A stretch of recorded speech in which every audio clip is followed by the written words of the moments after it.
E aí pessoal, tudo bom com vocês? Meu nome é Aldrin de Carvalho, esse aqui é o meu canal, que é o canal do Aldrin, e hoje a gente está aqui novamente para dar prosseguimento à nossa história da filosofia, com base na história da filosofia do Giovanni Reale e do Dario Antissi.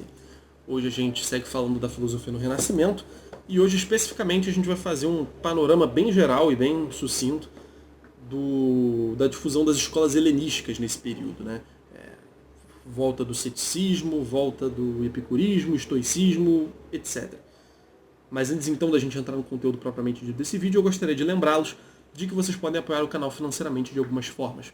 E quais são essas formas? Bom, se vocês forem aí na descrição, vocês vão ver vários links da Amazon para comprar os livros do Reale e do Antissi. Se vocês comprarem esses livros por ali, eu ganho uma comissão em cima do valor, sai o mesmo valor do que se vocês comprassem normalmente pela Amazon, mas eu ganho uma comissãozinha em cima disso. O que é muito bom, todo mundo sai ganhando, muito legal. Além disso, vocês podem fazer uma doação pontual pela chave Pix, que está embaixo, pelo botão Valeu, que está embaixo também, ou por algum super chat durante alguma live que estiver rolando aqui no canal. Vocês podem mandar durante a live um super chat. Mas a melhor maneira pela qual vocês podem me apoiar é através do Apoia-se. O Apoia-se, para quem não sabe, é uma plataforma de apoio mensal em que você seleciona qualquer valor, no meu caso a partir de R$2, para me doar mensalmente. Dessa forma, você, assim, por mais que você me dê pouca coisa, né? R$2 não é tanto dinheiro assim. Como eu tenho a garantia de que vou receber aquele dinheiro no mês seguinte, acaba que vale muito a pena, né? Se todo mundo me desse R$2 e acabar somando uma grana, ia ser bem legal. E, bom, enfim. Além disso, né? Além de você me deixar... Aliás, além de você ficar super feliz com o fato de estar me deixando super feliz me apoiando, você também recebe uma modesta recompensa, que é um agradecimento aqui no começo de todos os vídeos de história da filosofia. Então eu gostaria muito de agradecer aí a Andressa, ao Luiz, ao Cássio e ao Denício por serem nossos 4 atuais apoiadores ativos aí no Apoia-se. Então, obrigado, gente, muito obrigado mesmo. E se você que está ouvindo aí ainda não é um apoiador, sinta-se convidado, o link está embaixo, é só ir lá e apertar o botãozinho, tá bom? Então vamos para o conteúdo do vídeo. Bom, gente, como eu estava dizendo então, hoje a gente vai falar sobre as escolas helenísticas na época do Renascimento. Vamos lendo aqui o que o Reale tem a dizer e vamos comentando em cima disso. As tradições predominantes no 400 eram as do platonismo e do aristotelismo, como vimos, ao passo que o epicurismo e o estoicismo constituíam apenas instâncias marginais que transparecem em alguns autores, sem, no entanto, imporem-se de modo relevante. Então vamos lá. As tradições predominantes dessa época eram o aristotelismo e o platonismo, especialmente o platonismo. Como a gente anda vendo nos últimos vídeos, tanto Platão como Aristóteles têm uma importância muito grande nesse período. Platão, eu lembro a vocês, desculpa repetir, mas muita gente que está vendo esse vídeo não deve ter visto os últimos, então é importante dizer de novo. Em 1453, quando Constantinopla foi invadida pelo Império Islâmico, os sábios de lá tiveram de fugir e fugiram para o Ocidente. Muitos se refugiaram ali na Itália e com eles, nesse movimento de fuga, trouxeram textos gregos originais de vários autores, inclusive de Platão. E aí, nesse momento do Renascimento, a gente tem, pela primeira vez, uma tradução em massa aí dos diálogos platônicos para o latim, assim, em grande quantidade. Já tinha já tinha o Timeu na Idade Média, um pouquinho do Meno, um pouquinho do Fédon, mas agora chega realmente o conjunto dos diálogos, algo muito mais próximo disso que a gente conhece hoje como sendo o corpus platônico. Então, naturalmente, isso gera um sentimento de novidade, o pessoal está ali muito assíduo, consumindo muito daquilo, e de maneira que o clima espiritual desse momento, dessa época, nessa região, acaba se tornando platônico. As pessoas em geral, os intelectuais em geral, são mais platônicos do que qualquer outra coisa. Mas Aristóteles também está presente. A gente tem o Aristóteles aí, tanto nas universidades, continuando aí a tradição acadêmica da escolástica, mas, por outro lado, a gente também tem os humanistas revivendo um outro aspecto do aristotelismo. A ética Nicômaco, a política, a ética Eudemo, os econômicos do Aristóteles, tudo isso foi tendo traduções também nessa época, e os humanistas, especialmente, se apropriaram desses textos e começaram a pensar as questões da cidade, as questões do homem, das letras e assim por diante. Enquanto, nessa parte acadêmica do aristotelismo, os assuntos ficaram muito mais voltados para a filosofia natural, para a metafísica, para a lógica. Então esse Aristóteles mais tradicional, né, que foi o Aristóteles recuperado na Idade Média, em grande medida. E os humanistas, nessa época, estão justamente estudando esses outros textos, né, pegando o aristotelismo por uma outra vertente. Então vejam, né, o aristotelismo também ainda está presente. De modo que, como eu já disse algumas vezes, até alguns intérpretes do Renascimento já chegaram a dizer que a filosofia propriamente dita dessa época é a filosofia aristotélica, não a filosofia, não o pensamento dos humanistas, que para alguns autores não seria exatamente filosofia. Mas enfim, a gente já falou disso em outros vídeos, vamos adiante. Então Platão e Aristóteles marcavam essa época mais do que qualquer outro autor, qualquer outra corrente. E o epicurismo e o estoicismo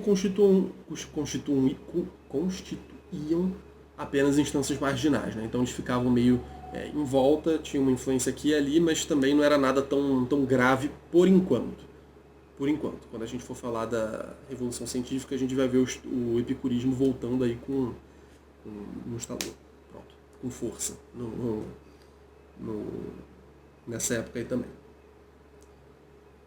Muito maior, porém, no caso, comparando com o estoicismo e com o epicurismo, né, muito maior, porém, foi a difusão que estes últimos tiveram no 500, juntamente com o renascido ceticismo, na formulação que lhe foi dada por Sexto Empírico.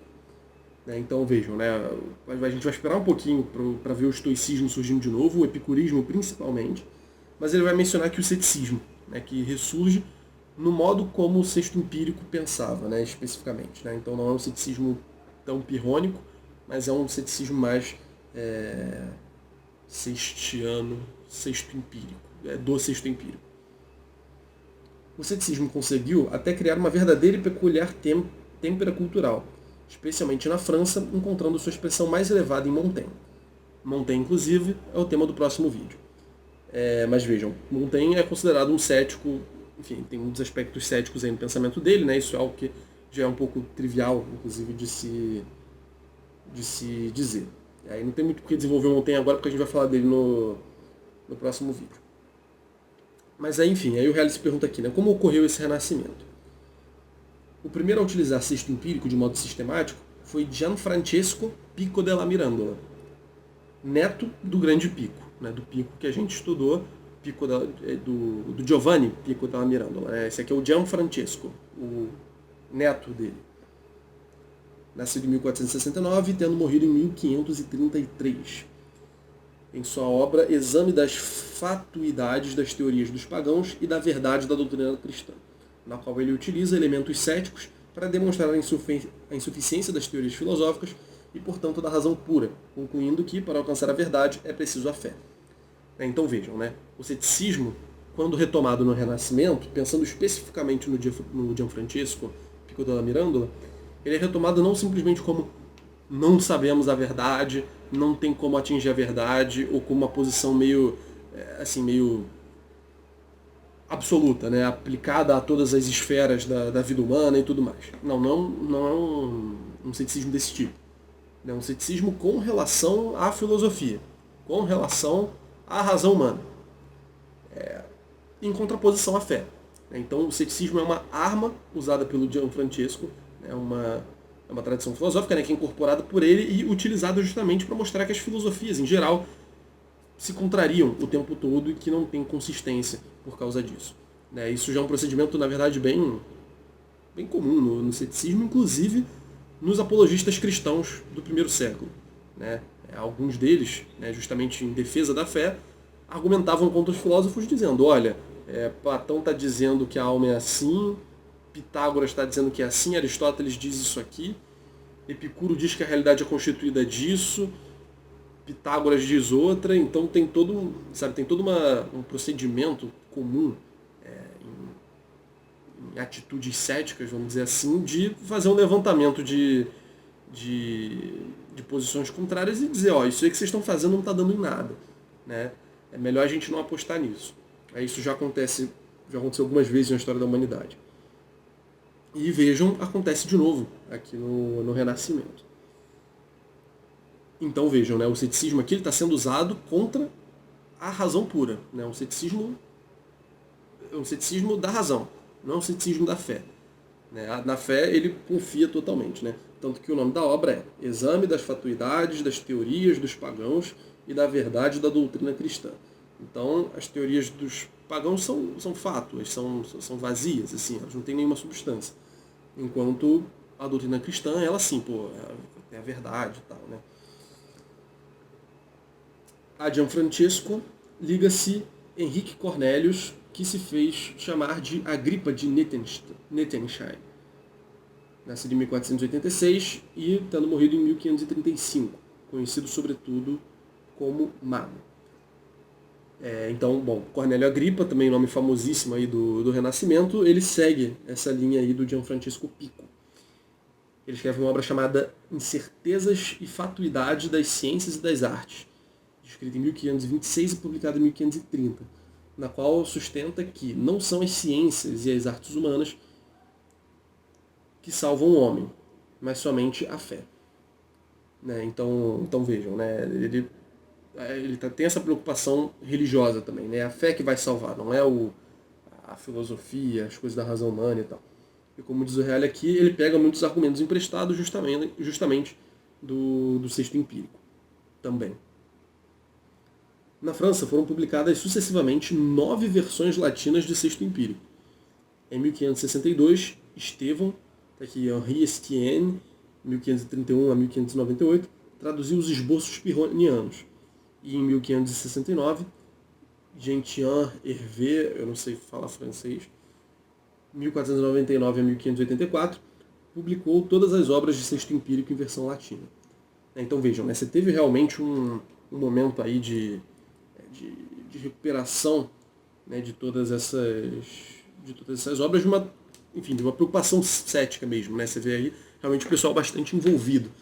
Não é só cair um livro aí na minha mão, vou ver aqui, vou usar os argumentos. Não, o pessoal estava muito empenhado em estudar, em traduzir.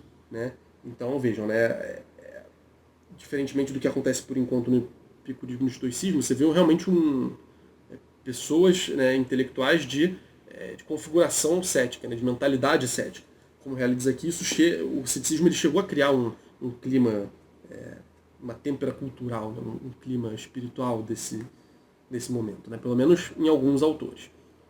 E, bom, aí ele diz aqui ainda, né, nesse meio tempo, Justo Lipsio, nascido em 1547, morrido em 1606, repropunha na Alemanha e na Bélgica o estoicismo, tomando por modelo, sobretudo, Sêneca e procurando conciliá-lo com o cristianismo. Então vejam, né, o estoicismo está menos relevante nesse momento, mas ainda tem uma outra manifestação, como ele já tinha adiantado aqui pra gente. Mas vejam, não é só o estoicismo puro, né? É o estoicismo, particularmente o de Sêneca, né, tentando conciliar com o cristianismo, né, fazendo várias aproximações. Algo que a gente também já viu na história da filosofia, lá na Antiguidade, né, a influência do estoicismo no cristianismo, na patrística, é bastante grande. E, bom, aqui a gente tem então de novo o estoicismo surgindo nessa tentativa de ser harmonizado com a fé cristã. E, bom, é isso que o Reale diz a respeito das escolas helenísticas no Renascimento. E bem, pessoal, esse foi o vídeo. Eu espero muito que vocês tenham gostado. No próximo vídeo a gente fala do Montaigne, que vai dar justamente